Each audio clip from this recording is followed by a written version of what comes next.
I've got an amazing story to share with you guys. It's about a rabbi who had passed away.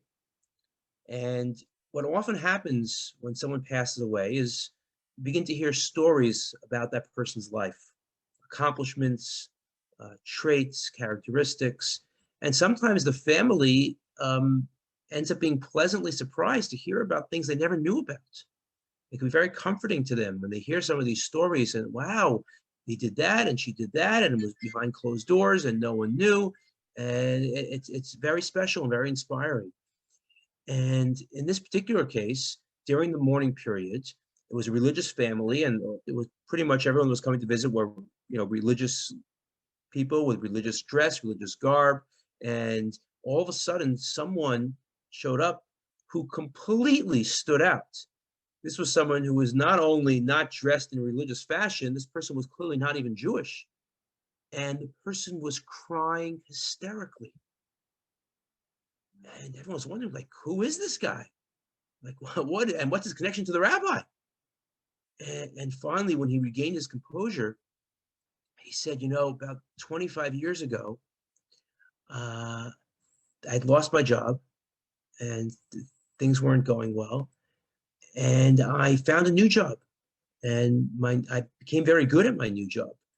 My new job was a home invasion expert, and there was not a lock I could not pick, and there was not a home security system I could not bypass.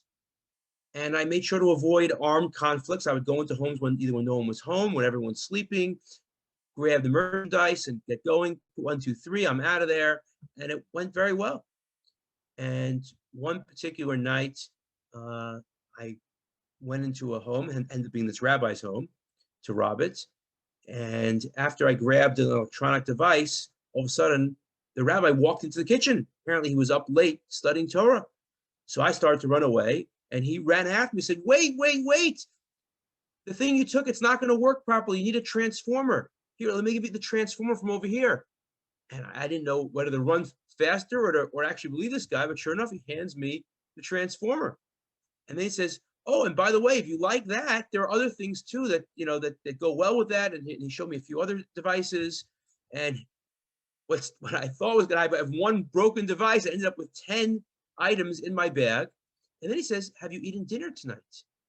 And I said, actually, I haven't. He said, well, it's a cold night outside, so let me give you some soup.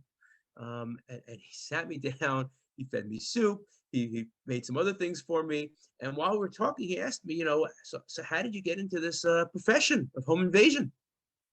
So I said, it's not the kind of thing I dreamed about as a kid, like, oh, one day I hope to be a home invasion expert. But, I lost my job and I need to feed my family. So the rabbi said, well, you know what, if you want to give me your phone number, I know some people and maybe we could find you a job. So I don't know why I trusted him, but I gave him my number. And sure enough, the next day I get a phone call. The guy says, talks to me, finds out my skill sets and says he wants to hire me. And work would start the next day, 8 o'clock.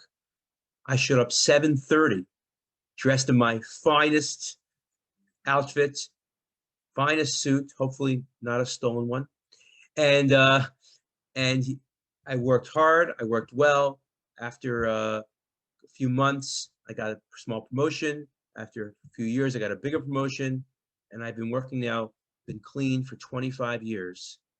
And it's all thanks to this rabbi, to someone who was able to see the good within me and to open up his home to a complete stranger, not only a stranger, but someone who was there to invade his home and invade his space.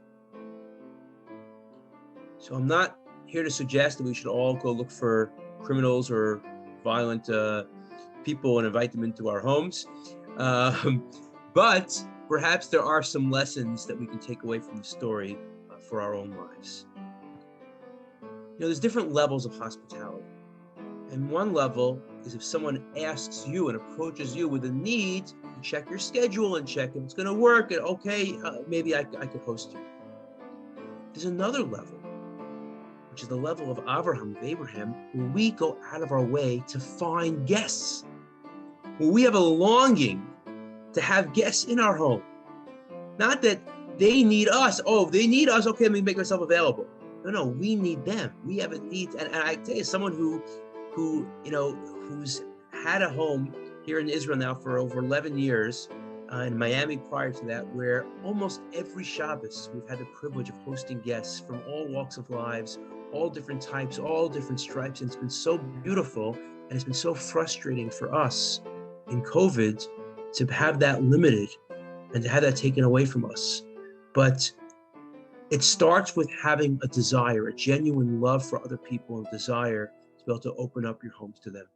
And the truth is, it's not just about opening a home. Even if you don't have your own home, you could take someone out to eat. If you're a member of a club, you can invite someone to join you at the club for a day. You could invite someone into your Zoom room where you can learn together and steig together. There are so many different ways that we can open up our homes and open up our hearts for other people. So I'd like to give us all a blessing that we look for the opportunities to host others, to be there for others, and to help them in their time of need, and not to wait for them to come to us, but that we be proactive in going to them, and that God as well will be there for us, as he always does, to open up his home for us.